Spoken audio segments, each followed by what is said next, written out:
Bhagavate Vasudevaya. Om Namo Bhagavate Vasudevaya. Om Namo Bhagavate Vasudevaya.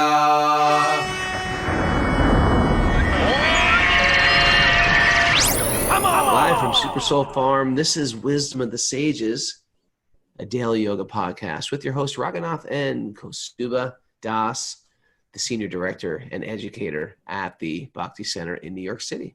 Welcome to the show. If you're new to the show, welcome. Wisdom of the Sages is a daily study of yoga wisdom literature. Yeah, there's a whole bunch of literature. Canons and canons of literature. Canons. Of information. Canons. Okay. Canons and canons of literature about yoga philosophy. And that sort of gets overlooked. We learn all the poses. We learn the Sanskrit names of the poses. If you're lucky, you learn how to breathe properly. You know, all these things that we were never taught. We were never taught how to breathe. My mom never sat me down and said, here's what you do. You don't gulp in air through your mouth. So we learn all these like sort of basic things like folding and bending and twisting, things we never knew. How to stand up properly. No one told me when I was growing up. Had to go to a yoga class. But there's all these other parts of yoga philosophy that get overlooked, that get buried, that get put in the background. Oftentimes because they don't appear very interesting to most people. Most people get into yoga because lower back pain, right? I want to lose some weight. I want to firm up my abs. I want peace of mind even. You know, yoga helps with all those things. But the philosophy behind yoga is so powerful.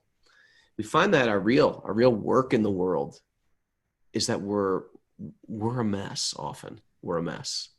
And we got born into this world in not favorable situations, or even if they're favorable, we realize we need to be tweaked a little bit. And so the yoga system is about, it's getting like a instruction manual for the mind, the body, the consciousness, and how to make it work in this world. That when things are up and things are down, you can find some steadiness and find some bearings and find some peace of mind. What do you think about that, Kaustubha? Does that make sense? It makes perfect sense to me, Raghunath. Thank you for sharing that. Even in your depleted state, I think you're hitting that point in your fast where like super clarity clicks in. You know? I get super clear and super, but I'm playing it 1 hour at a time. I'm saying I'm going to go till noon again today and see how I feel. It's actually it's usually day 3 where that kicks in, you know, so you're just the clarity. You're going through that lucid mind kicks in. You know, I was doing intermittent fasting for like the last 3 weeks. Intermittent? So like, what does that mean? Like a few hours? No, it means you don't eat till like noon or 2, your first meal. So you have all that sleep where you're fasting, and then you're not eating until 2. And then you put a cap on the end of the night, and then that whole sleeping period is like a detox period. So it was really, near jaw the other day was not so difficult because in one sense you're sort of building up to it. Mm-hmm. Yeah, but you'll still go through levels of, you know, where you're purging and you feel a little low, and then all of a sudden, like last night, I couldn't go to bed. I'm one of these guys who hits the pillow. My wife tries to talk to me. I'm like, yeah, let's have a meaningful conversation. And I'll go down like that. I have so I can go down. You know, you've roommated with me. I go down crazy. Like in a moment. It's ridiculous. I mean, this guy just like, he walks in, he lies down, and he's gone. Every day I have this every evening I'm thinking, you know what I'm going to do? I'm just going to read tonight. I have this elaborate idea of reading, maybe doing a little work. Maybe it takes literally 3 words and I'm out. So last night it was just like, hey, it's just like you have so much bound energy. Okay. Yeah. You know what I did last night? What did you do? I went to the demonstration. There's one in my neighborhood, you know. Good for you. Yeah, it was actually quite nice. I was impressed, you know. It was quite a beautiful energy out there, actually. Nice. They're mixed. They're mixed. I'm glad you were different types of energy. You're saying This Yeah. one started silent. It was like silent for like a half an hour, just total silence. It was, I don't know how, thousands of people sitting in the street in front of Gracie Mansion, which is the The mayor's the mayor's home. home. And it was, I was really, I thought it was really nice mood at that, that demonstration. It felt good. It felt good, just to be counted among the numbers, which I think is one powerful way to make a statement and to bring about some change.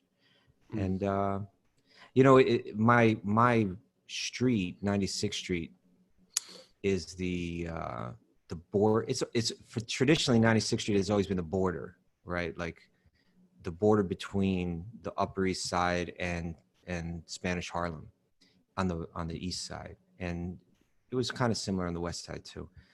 But it's the border where they cut off traffic during the what do you call it? The curfew. Okay. So like the past few nights, it's just like helicopters over my home, like nonstop, and like action on the streets because a lot of people get stopped and turned around their cars on that.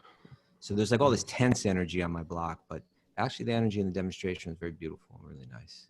So Nice, Kaustubha. yeah, it was good. A few things we should mention today. One thing is we got our Sunday guest lined up. Yeah, excited. The one and the only, very special, talented, learned, and and celebrity. Let's call her now. Divya She's Alter. become a celebrity, hasn't she? Yeah, she's a celebrity chef. Divya Alter Divya is our close friend for so many years. I actually knew her in Los Angeles. Do you know that? It doesn't surprise me. Was she working with the BBT at that time or something? I don't know, but she was we lived on the Krishna block. There's a Krishna block in LA. And when we first got married, we moved there. And Watsika Avenue?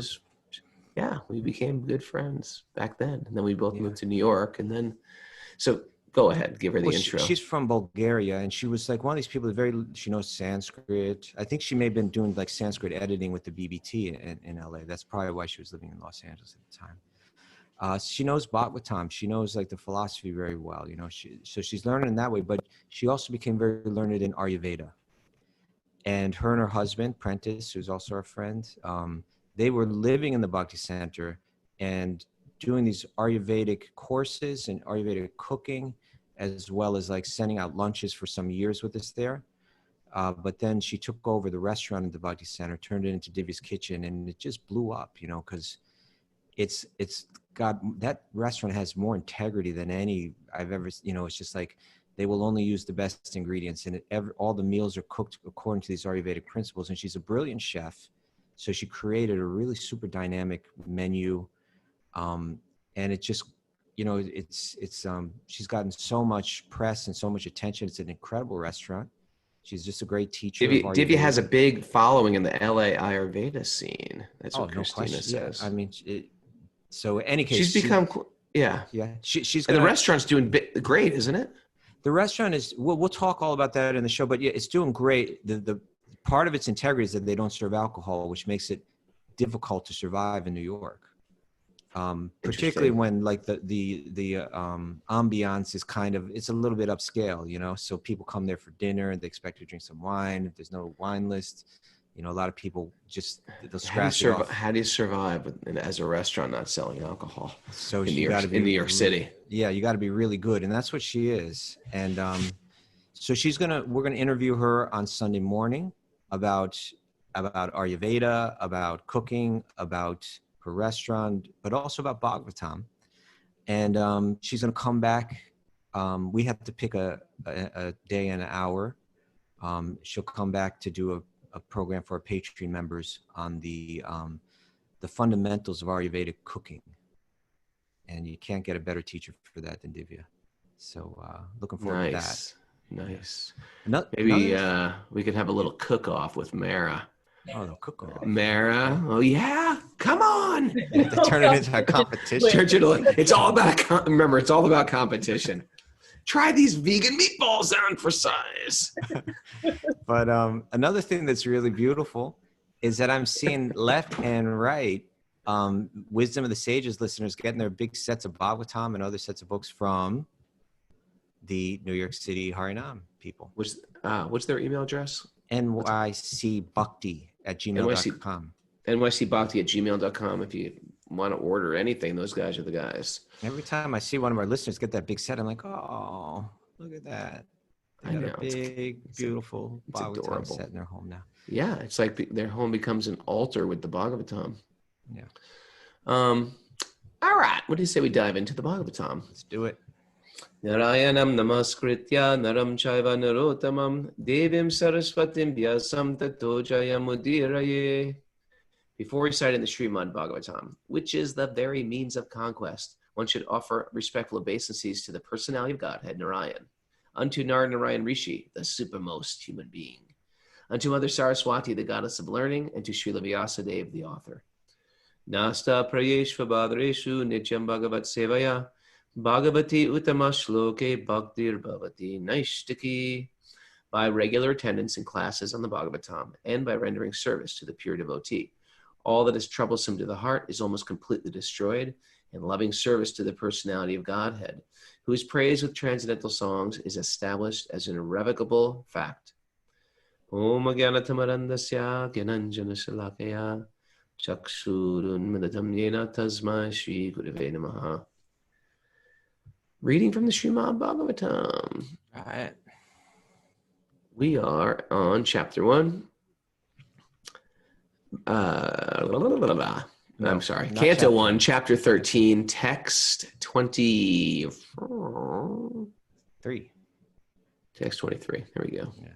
Canto 1. What about canon? Canon. Canons of literature. Oh, he just shot me with a bunch of literature. Transcendental literature. Also, yeah. What? Also, what? You go ahead. I was reading. Oh, I was. It's actually alas. Also, alas. Okay. Yeah, but I was just going to say, let's give the context that we got more tough love coming. Right. If you're joining us late, the old sage Vidura is coming back to the castle, who he was sort of kicked out from, and he's going back to see his brother, whom he loves and loyal to, but he's the one who actually kicked him out of the castle. And now the brother's in the king in the castle. He's not even the king at all.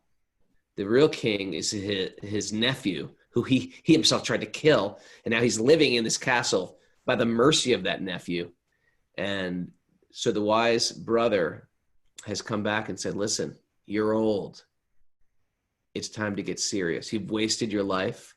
Yesterday I was saying, what, your teeth are loose, you're coughing up phlegm, you're losing hair, your eyebrows are falling out. Your hearing is weak. You walk with a limp. I can't remember. There's a bunch of like physical criticisms. Gout. You've got jaundice. You're missing it. Anyway, the idea is you're getting old, man, and you're not getting serious about life. And he's saying, now is the time. And the sage has come in there, and everybody in the kingdom is just listening, eager, because transcendental knowledge, even if they're speaking to somebody, anyone listening who's ripe to hear will be like, wow, they spoke to me. Ever do this? Ever give a class and people are like, oh my God, you were talking about me. I can't believe you talked about me in class. Yeah. Like I told you all that stuff personally. And you're like, I wasn't talking about you. We're all very similar. As different as we are, we just have a different personal story. We're all unique, but we're the same in so many ways.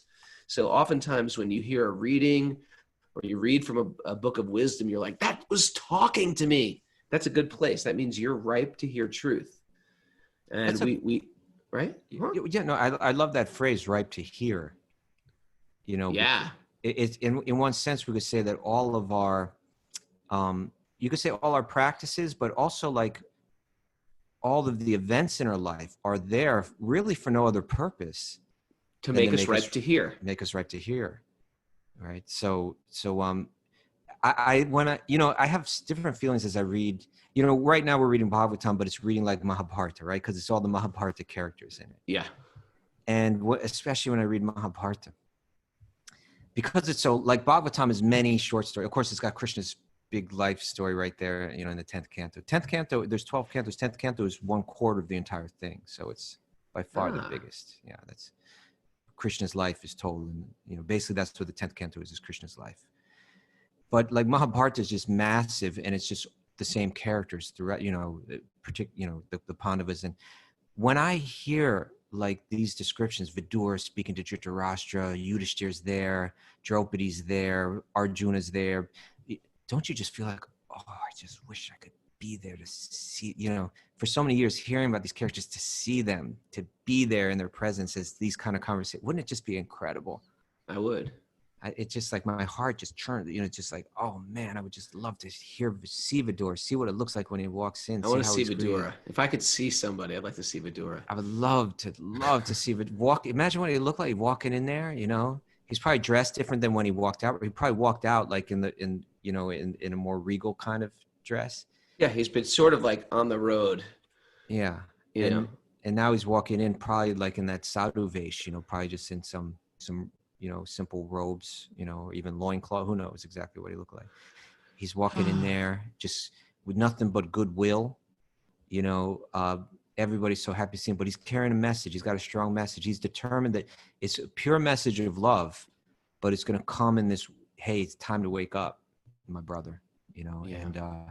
And finally, you know, Dhritarashtra ripens to hear just in his presence. Maybe no one else could have shared this message to him. Probably no one else could have shared this message to him. That's also part of being ripe to hear. Is your ego has to be a little like for example, there's certain people I feel like I can't hear from them. Right. Even though they might be evolved, it's just because due to my ego, there's like it might be a pushback. Right. If Kaustubha, if you correct me about something, I think I'm ripe to hear about you. If you want to correct me, you can. I think I'm ripe to hear. I give you the same. But you know, due to my ego, if some other person comes along and tries to correct me, I'll be like, "Who do you think you are?" Right. I get all like just a ruckus. What's up? It's just a ruckus. But Yudhishthir's not going to try to deliver this message to him. Right. Right. Well, he's an elder, so Yudhishthir's not going to give it. Yudhishthir's just going to give respect and honor him, but Vidura, his brother, his peer, is going to step in there, and for the first time, he's going to be ripe. He's just his presence, I suppose, ripens him to hear. That's real important too. You know, it's like we all like to mouth off and tell people where they're wrong and all that, but it's not necessarily effective. And a lot of times, it just has more to do with how we feel about ourselves than actually trying to help the other person. Yudhishthir, he keeps his mouth shut, and he serves according to the nature of the relationship. Vidura comes in there, and he delivers this message in such a way that it becomes entirely effective. Indian culture, they still, you know, it's getting very divided now, but it's still got this appreciation for sadhus, brahmins, you know, brahmacharis. They'll listen, they're respectful, they listen. Or they want to hear, they're inquisitive, they're ripe to hear. They can accept even some, you know, criticism or critique because they feel like these people they're not motivated to, just, you know, call me out and make fun of me or something. They're actually coming from a spiritual place. Yeah. You know, when we were in India, when we go to India, if we're dressed like Brahmins, you get that natural respect from Indians. Mm-hmm. But you know, I love that idea of thinking of how all our life's events are meant to make us really one purpose, make us ripe to hear, right? That's actually a great point. I'm gonna steal that from you, Kaustubha. Ripe to hear. I love when Kaustubha says something. I took it from you. Oh, did I? Oh, okay. Well, you said ripe to hear, and I said all of our lives. All of our lives are meant to get to the place of ripe to hear. Yeah, and so and you know, now Bhagavatam, just like that, who we're willing to hear from, like Bhagavatam, a lot of it is like, it's beautiful poetry. It's like this, it's these messages of wisdom, but a lot of it comes in the form of bitter pills, you know? Sure. The whole thing is sort of bitter. Everyone's not done the whole thing, right? But the whole thing, I mean, a lot of it's very sweet. Can I just speak in generalizations? Please. Well, you said the whole thing. That's not a generalization. The entire thing is bitter. No, meaning people are put into very tough situations in the Bhagavatam. Very tough situations, life or death situations, desperate situations. And in that desperation, what are you going to do? In desperation, what are we going to do? We're going to reach out to God, or are we going to reach out to Maya? So we got to get ripe to hear it. Okay. All right. Text 23. Text 23. Alas, how powerful are the hopes of a living being to continue his life. Verily, you are living just like a household dog and eating the remnants given by Bhima. Bhima's his actually enemy. You're living on the remnants of Bhima. He killed your sons. Yeah. That was some major surgery right there.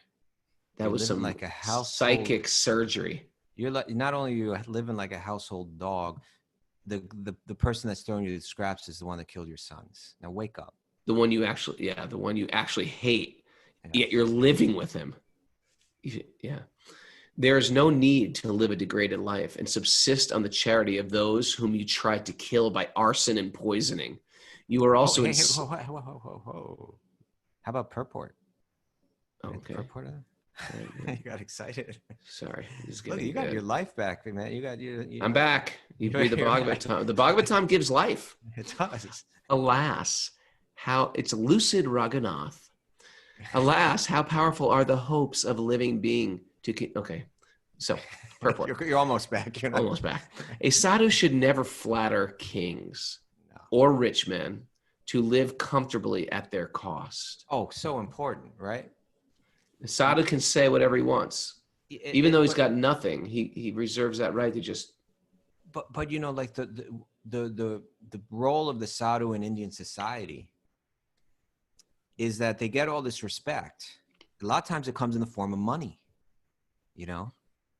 and the sadhu could become corrupted by that.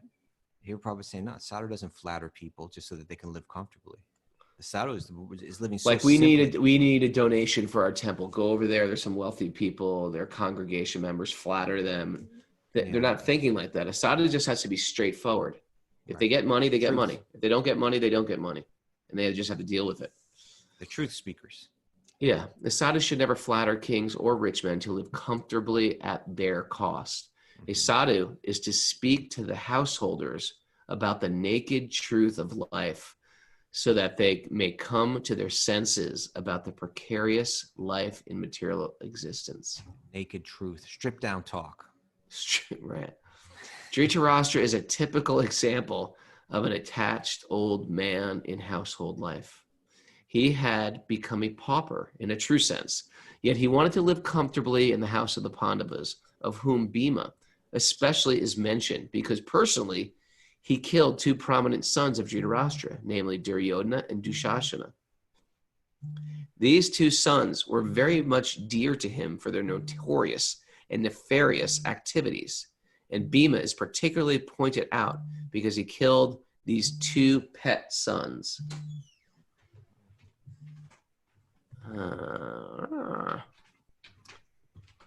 These two sons are very much... Why was Dhritarashtra living there at the house of the Pandavas? Because he wanted to continue his life comfortably, even at the risk of all humiliation.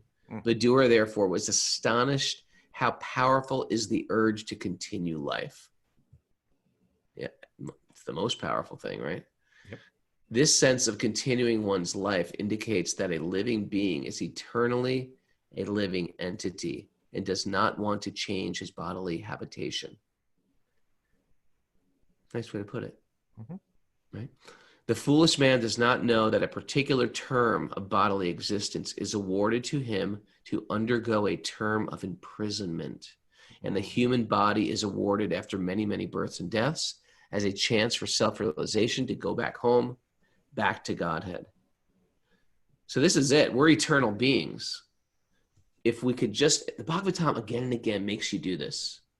Whatever you're caught up in your career, in your identity, in your gender, in your race, in your community, in your politics, the Bhagavatam again says, hey, boom, boom, wake up, zoom out of your identity. Kaustubha, you're not an Italian American white male. That's not you. That's you for a moment. But Kaustubha, the spirit soul Kaustubha, you lived in the times of, the 1700s, the 1500s, the 1400s. You could have been wearing a white wig, high white socks, shoes with a buckle. You always go back to that character. That intrigues you somehow. Right? It intrigues me that those times when men Why did they wear that wig? I don't powder their faces. I know they have hair. Maybe if they were all bald like me, you and me, we could wear wigs. They still do you get that to a in certain England, point right? where you lose your hair. Instead of shaving, you wear a wig. The judges wear that wig, I think, still in England, don't they? They still, and yeah, all of them do, I think. Get it. But my point is, there is a bigger identity. And the short-term identity is not going to make us peaceful in this world because it's not a real identity. Our real identity is that of a spiritual identity. And we have to start reminding ourselves who we actually are. We're spiritual beings. And this identity of me as a white Italian American male, New Yorker, whatever, you should understand it's a thin page in a very, very voluminous book. Unlimited book. Yeah, unlimited book. Pretty much unlimited. It's a massive encyclopedia. I'm a thin page where that's my identity. And so the sadhu comes to sort of like, psh, psh, psh, psh, wake up. There's a real you out there. And when you start identifying, when you wake up in the morning saying, I'm a spirit soul, and my duty is to reconnect with the divine. What would you like from me today? How can I serve today?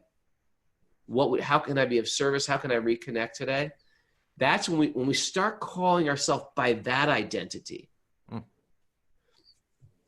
Then it's like entering into a magical chamber. Your life becomes magical. I can honestly say, in my spiritual life, I feel like my life is more magical. And to the degree that I surrender more, it becomes more magical. And I think anybody on the spiritual path can say the same thing. Magic starts to happen.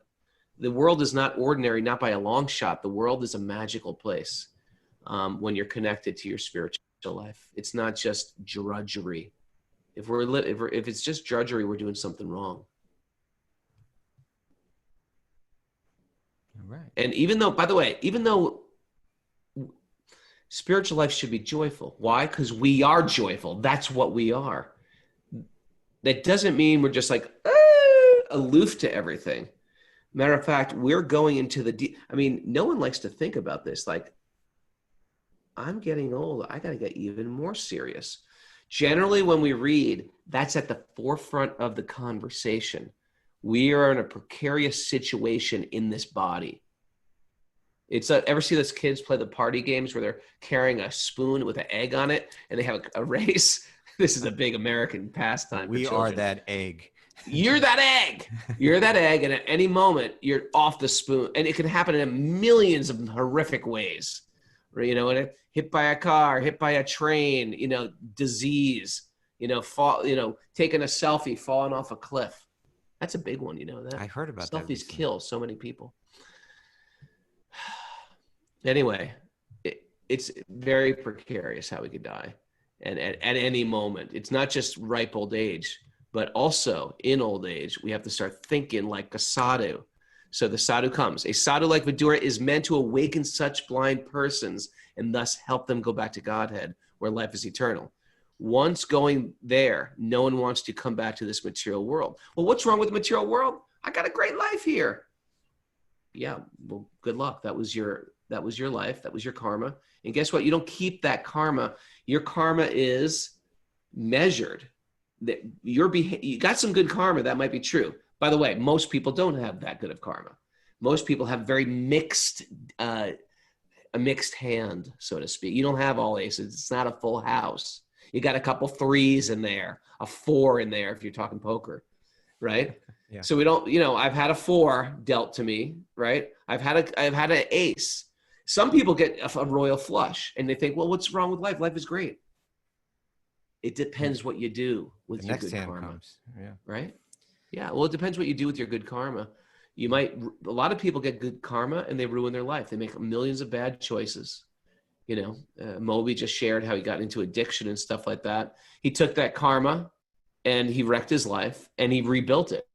And that's actually, that's the hero's journey we're looking for. Okay. Hey, by the way, I don't mean to change the subject, but I just noticed something. What? We got Papa Tony here. We got his visuals. Yeah, See I him? said that, man. Papa Tony's live. Look at him. And he looks like a sage. He Look at looks the like a beard. sage. He He looks does. like a total sage. He could be. He could be our logo. Put a mic in front of him. Never misses a show. He's Never great. misses a Good show. to But see you, Papa we always Tony. wondering if he's real or if Mara just set up a second Like the computer. Golden Brown family. The Golden Brown. He's The real. Golden Brown myth. The urban legends. Papa Tony unveiled today on the show. All right. Special day. A sadhu like Vidura is meant to awaken such blind persons. Okay. We can just imagine how responsible a task is entrusted to a sadhu like Mahatma Vidura. He's a man on a mission. What a great purport. What's Okay, he going to say next? What will he say next? I think Here's what he's gonna say dish next. out more. There is no need to live a degraded life and subsist on the charity of those whom you try to kill by arson and poisoning. He's saying, the elephant in the room, right? It's just like, Yeah, no one's saying it. We're just going to take care of our uncle. Yeah, you did try to kill us. Yeah, we know that. He's saying it. He's dismantling the whole kind of etiquette, not etiquette, but like the whole, there's this very delicate thing going on in that room, right? In like, that household. you tried to kill us, but we're treating you respectfully. I tried to kill you, but I'm just pretending it didn't happen. He's like, and I'm hey, still sort of sitting around in royal dress. yeah. He's dismantling all that, right in front of everyone's eyes. It must have been a little uncomfortable. Yeah, he also says, you also insulted their married wife and usurped their kingdom and wealth. And she's sitting right there. And she's sitting right there, and you still You told sitting your there son shamefully. to strip me naked in front of everyone. You tried to make me your slave practically. Everyone didn't want you to do it, yet you said, oh, just let it happen. Who can deal with fate? Yeah. He played it off. You want me to read the purport? He's saying some very uncomfortable things here. Should I read it? Sure. Or you're saying, should you read it? Whatever. Now that Okay. you've mentioned that you read it, now I want to hear you read it. All right. The system of Varnasrama-Dharma sets aside a part of one's life completely for the purpose of self-realization and attainment of salvation in the human form of life. Okay, so Varnashram Dharma means that there'd be 4 stages of life that you go through. In your youth, you'd be trained as a celibate student. You would learn the philosophy, you would learn good habits, you would learn the right etiquette. You would really powerful time of learning in life. That was similar to the high school I went to. Yes, it was exactly like your Danbury High School or whatever it was. And then in late teens, early 20s, you'd enter into married life most likely. You take up the responsibilities of married life. You would enjoy the pleasures of married life.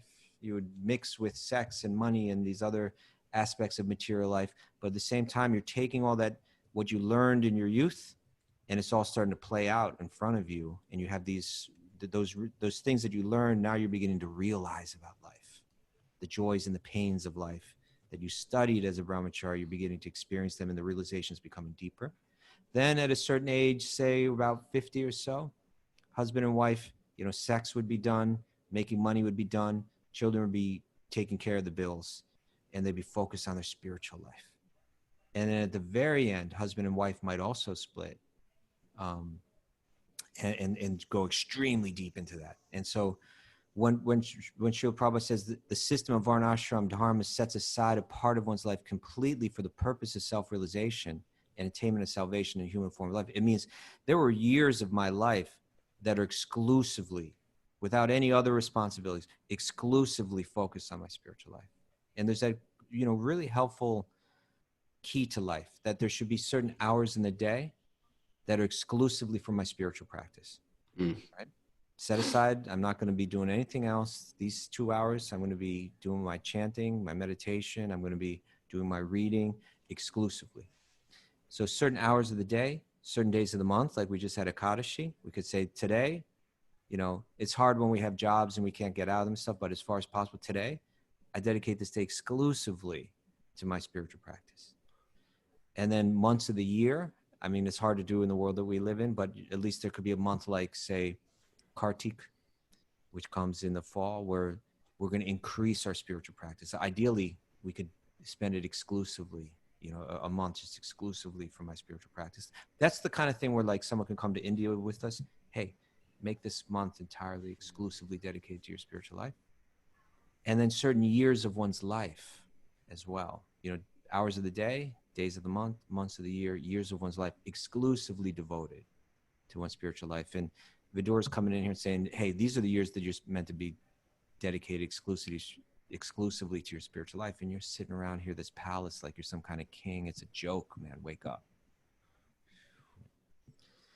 That is a, yeah. You want to say something? You actually made a really nice, you put that really in a capsule. Okay. Like, because we're really not thinking like that. Oftentimes there's no life plan. There's might be, hopefully there's a plan to retire, but like, what do you do in retirement? What do you do in retirement? In the Vedic system, retirement is not just meant to golf your life away or try to like, try to get some work done on my face, make me look younger, dress you. It's actually aging in a noble way. Truthfully, north of 50, I love being over 50. I find with spiritual life, they go hand in hand nicely together. Because you've had life experience. You're a lot of the romance of the material world has been punctured, and so our as we get older, it's simplified so we can go deeper. You see beautiful. We mentioned that story where we said Prabhupada saw elderly men golfing and he shed a tear. It's day 3 in a row where we're going to take down golf.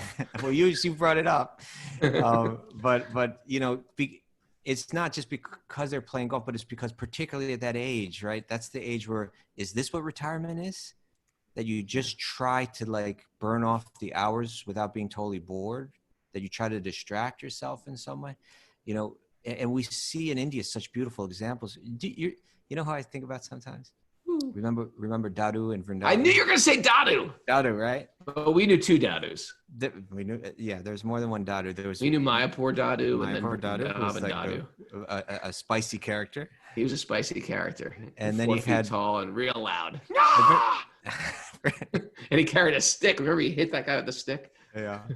Spicy Dadu. So feisty. And feisty. And then so Dadu means like uncle. So sometimes like someone in the, doesn't it mean like old man? Where's Aravind? Maybe Arvind. I think it meant like old man. In India, you call everybody Dadu. If they're old, you call them Dadu. In America, if you go, grandfather, Dadu. Grandfather. It doesn't mean. I think if you were to call anybody, hey grandfather, what's up? What are you talking about? Right? How dare you? But it's respectable. It's a respectable thing. So there was a Mayapur Dadu. There was a Vrindavan Dadu.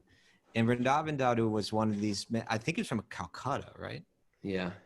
And he just said, at a certain point in his life, he said, I'm going to go to Vrindavan. I'm never going to come back. And he became that's retirement. He became the mailman of like the Krishna Balaram temple there. He would deliver everyone's mail.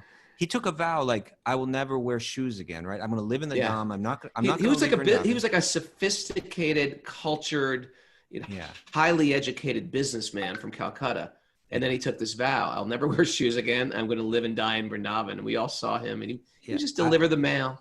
I'll live in this holy place till I die. I won't step outside it now, and I won't wear shoes to honor this holy place, right? I won't put any shoes on. I'm going to always walk barefoot. In the winter, it's very cold. It's like know. And he was the sweetest. He was like one.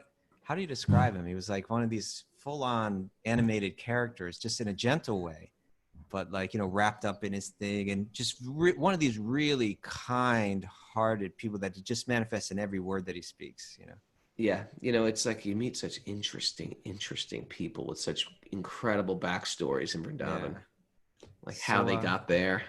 Yes. Beautiful examples of retirement. I'm going to focus now that I don't have to work hard, now that ideas of sex and making money and all this is in the past, I'm focused on 100%. All the fake hopes of the material world. I'm going to do this and do this and do this. Yeah. You get to a certain point where you're like, I can't do this anymore. That is not an option. I wanted to be a professional baseball player for the New York Mets. That's not an option, Raghunath. You're not going to play professional baseball anymore. That window is closed. The train is gone. The ship is left. What else do you want to do, Raghunath? Well, I think I might do this. And then I might do this. It's all, you get to a certain point in life where the window is closing. And that's called, it's being sober. It's being sober with reality. And when you embrace that, life becomes very beautiful because it allows you to go real deep. When you let go of those material hopes and just go into your spiritual life, there's like a freedom. There's a liberation. Yeah. And there's nothing more, we have our different ideas of beauty, right? The way that it all comes down, but there's nothing more beautiful than you get this elderly person who's let go of everything, let go of all the attachments, let go of all these false hopes, let go of the ego, and so that heart becomes super sweet. That person just becomes, they have nothing but goodwill for every single person that they meet, that grows and deepens and starts to radiate more and more. And you come into the presence of that person, you realize this is what spiritual life is meant to look like. Their heart is so pure, their mind is so pure that they're just connected to God every moment. They're happy, even though their body's falling apart. They're happy, and they're just kind of radiating divine love. Daru was a man that was like that, really special man. And that's what retirement should look like. Not, like God in America, it's just like it can be so sad and it's forgetting. depressing. It's trying to forget. Yeah. There, you could see these really positive, dynamic examples of aging and retirement. That's and with the deep type of wisdom that goes with them. Wisdom, that's what it takes. That you want to approach them and ask them questions. Yeah. Despite your unwillingness to die and your desire to live, even at the cost of honor and prestige, your miserly body will certainly dwindle and deteriorate like an old garment. Despite your unwillingness to die. The words like a garment, right? Kripanasya jijivisho are significant. There are two classes of men. One is called the Kripana. They tend to be very creepy. No. One is called a Kripana and the other is called a Brahmana. The Kripana, or the miserly man, has no estimation of his material body, but the Brahmana has a true estimation of himself and the material body. The Kripana, having a wrong estimation of his material body, wants to enjoy sense gratification with his utmost strength. And even in the old age, he wants to become a young man by medical treatment or otherwise. And people are doing stuff, right? We're doing stuff. We're taking pills, this operations, cosmetic erection surgery, medicine, erectile dysfunction. Erectile dysfunction. All kinds of people are doing stuff. Yeah. That's called a creepina. That's called a creepina. Don't be a creepina. Let it go. Let it all go. Dhritarastra is addressed herein as a creepina. That's like an insult, because without any estimation of his material body, he wants to live at any cost. Vidura is trying. See, we're trying to get to this point where we understand it's time to let go of the body. Vidura is trying to open his eyes to see that he cannot live more than his term, and thus he must prepare for his death. Since death is inevitable, why should he accept such humiliating position for living? It is better to take the right path, even at the risk of death. Human life is meant for finishing all kinds of miseries of material existence, and life should be so regulated that one can achieve the desired goal. Dhritarastra, due to his wrong conception of life, had already spoiled 80% of his achieved energy. So it behooved him to utilize the remaining I love that word, utilize the remaining days of his miserly life for the ultimate good. Such a life is called miserly because one cannot properly utilize the assets of the human form of life. Only by good luck does such a miserly man meet a self-realized soul like Vidura, and by his instruction gets rid of the nescience of material existence. Mic drop. Boom. There's a nice phrase Prabhupada used there. Life should be so regulated that one can achieve the desired goal. Right? So what's the goal in life? How am I going to get there? This is the way that a real yogi thinks, right? It's not just that, I just go through life and I try to find my happiness where I can. No, it's like, I got a goal and I'm going to be focused on achieving that goal. And I'm going to regulate my life in such a way that it's all aimed at achieving that goal. You know, when I wake up, when I go to sleep, what I eat, how I relate to others, you know, what the nature of my sadhana, how it increases, how it deepens, you know, got to make a plan. You know, I'm thinking, Kaustubha, if you are ripe for hearing, if you're ripe for hearing and you take this stuff and it lands with you, you got some big problems now. Okay. You got some big, it's like joining the mafia. You know, after a while, you know, you're in the mafia is sort of like away from everybody. And then once you get in the mafia and you get some information, they don't let you out. You got too much. They're just, you're finished. When you start hearing transcendental truth and it like lands with you, you can't get out anymore. You can say like, I'm not into this. I've got another material plan. I've got something like this. I think there is romance in the material world. I like what those guys say, but once you hear this stuff too much, your material life will not make any sense any longer. You can get in, but you can't get out. It will haunt you forever. Your spiritual truth will haunt you. And you're like, what am I doing with my life? What am I doing with my life? I've had times in my life where I tried desperately to turn away from Krishna. And Krishna was there like, You thought you were out, but they dragged you back in. Yeah. If you've been in any right place in your life where this stuff is actually landing, it's not just like, well, I like the Zoom group and I like to clap and stuff like that. Whatever you get some sweet taste, the hook has been set and your material life is over. Look at Mary. She can't do anything anymore without hearing the Bhagavatam. She's just sitting there like this. Bhagavatam. Gotta get up. Gotta hear again. Gotta get up. Gotta hear the Bhagavatam. Sweet baby Krishna. Roaming the streets of Chatham. Oh, sweet baby Krishna. Okay, so so your point was spiritual knowledge is like being in the mafia. Got it. It's like being in the mafia. You know too much. You know too much. You know too much. You can't get out. All right. What do you think about that? I think it's good. Should that be a T-shirt or a mug, or what should that be? Spiritual life is like the mafia. Let's play around with that. Maybe someone come up with a catchier phrase. Okay. Another verse? One more? Yeah, let's do it. Let's see what Vidura says next. Vidura. Imagine Dhritarastra. He's like getting embarrassed in front of everyone right now. Right? I'm feeling like Papa Tony could be an incarnation of Vidura here. He looks wise. I think it looks just like Papa Tony walking in there. Yeah. And saffron robes, but with Papa Tony's head walking in. I'm trying to picture Dhritarastra sort of like a mess, like a messy mustache. I picture him as disheveled, really big. A disheveled crown. Disheveled crown. An unironed, like. No, I don't see him like that at all. No, I see him like he's royal. So like he's got servants that are making sure he looks good. You know, right. Even though he's old, even though, you know, I see him as really big, like he must have been massive chest and everything like that. Yeah.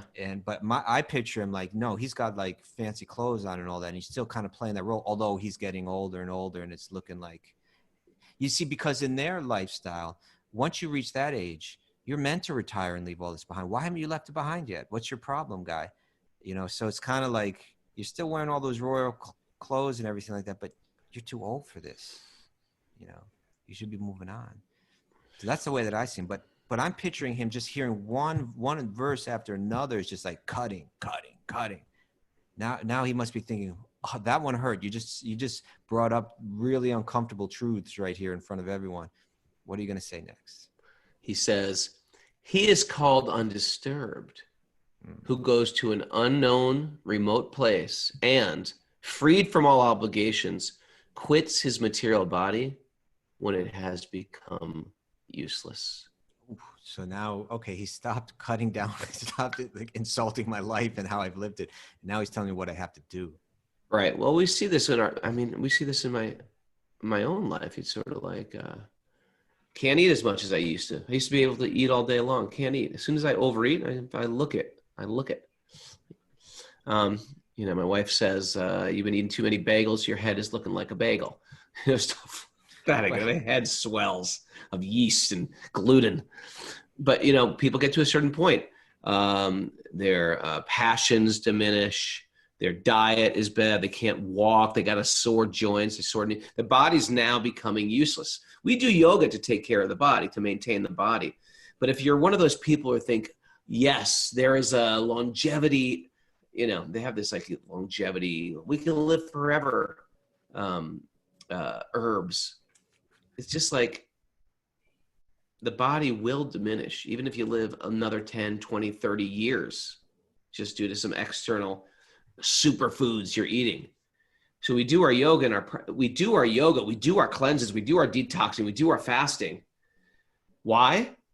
Well, because why I'm here, I want this vehicle to run smoothly, and I want to use this body to give back. I've been given a gift and I want to give back. That's why I'm here. Not just to be organic and clean and healthy for my ego. So this is where we're at. We're going to take care of this body, but ultimately the body will perish. He is called undisturbed, who goes to an unknown remote place and freed from all obligation, quits that material body when it has become useless. Purport. Undisturbed, the word is dhira, right? Dhira means like sobriety. Yeah, we get that in Bhagavad Gita too, right? Yeah. Stita dhira muni, or in several places in the Gita, that term. But undisturbed, I'm not disturbed by my desires. I'm not disturbed by my attachments. I'm undisturbed. I'm ready to let go of everything. He's called undisturbed. And then he's saying, Dhritarastra, what you should do right now is you should leave, you should walk out of this palace right now. Right now. Don't even think about it. Get up, start walking. Just start walking into the forest and start to focus. It's like, this is heavy what he's telling him to do. But I need Very some heavy. like cross train. What do you need? Some hiking boots. I need some power bars. What do they call them? Power bars. Some power bars. And I need some bars. I need some gels. They're doing gels now. I take this gel when I go jogging.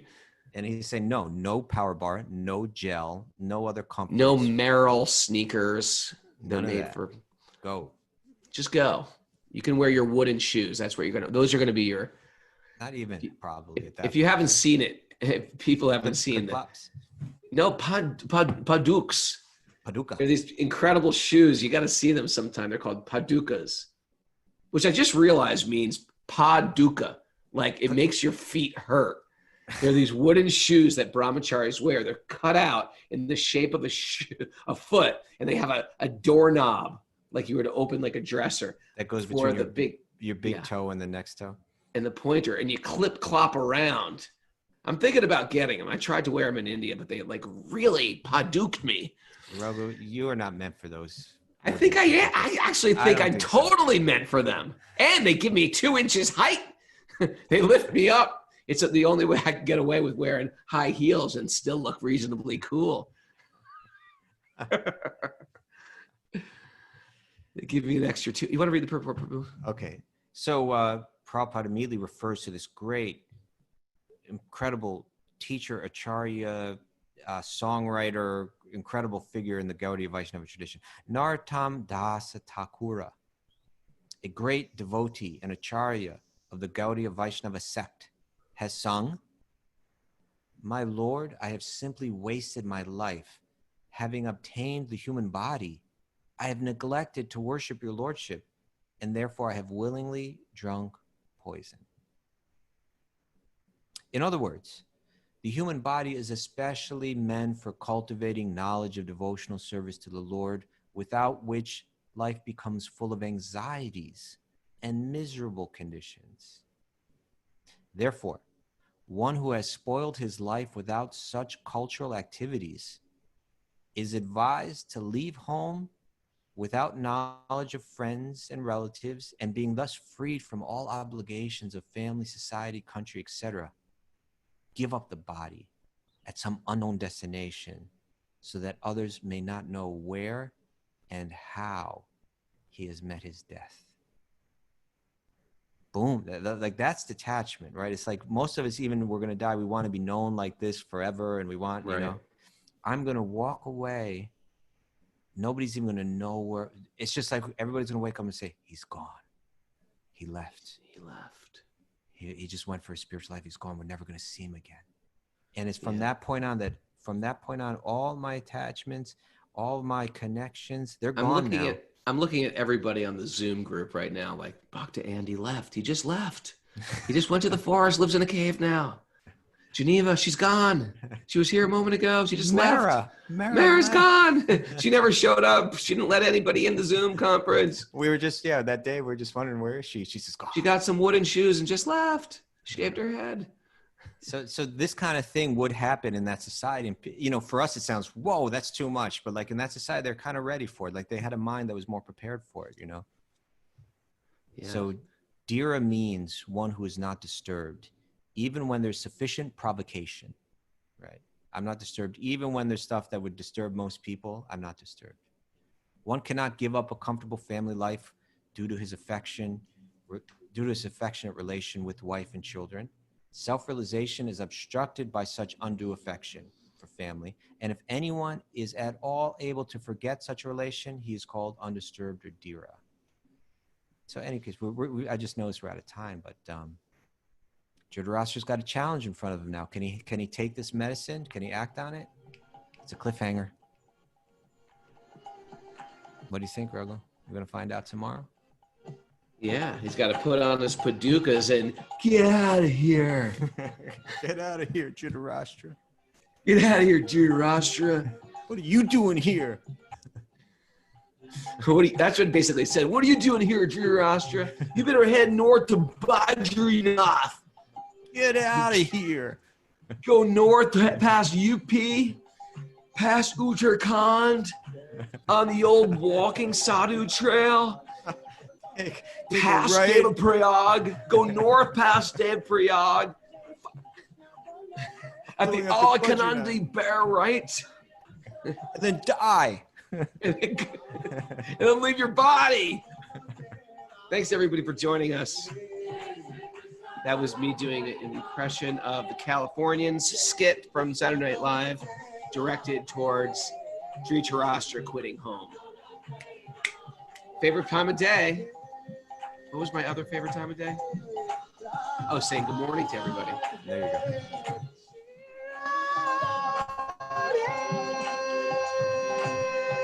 It's called Transcendental Lip Syncing. Thanks to everybody who joined us on Apple Podcasts. Make sure you go to your little iPhone today. Give us a 5-star review. Say something. We really appreciate it, and it helps us in the podcast conversation if you give good ratings. So do that. Also, tell friends about our show. We got a good show. We got a good thing going on here.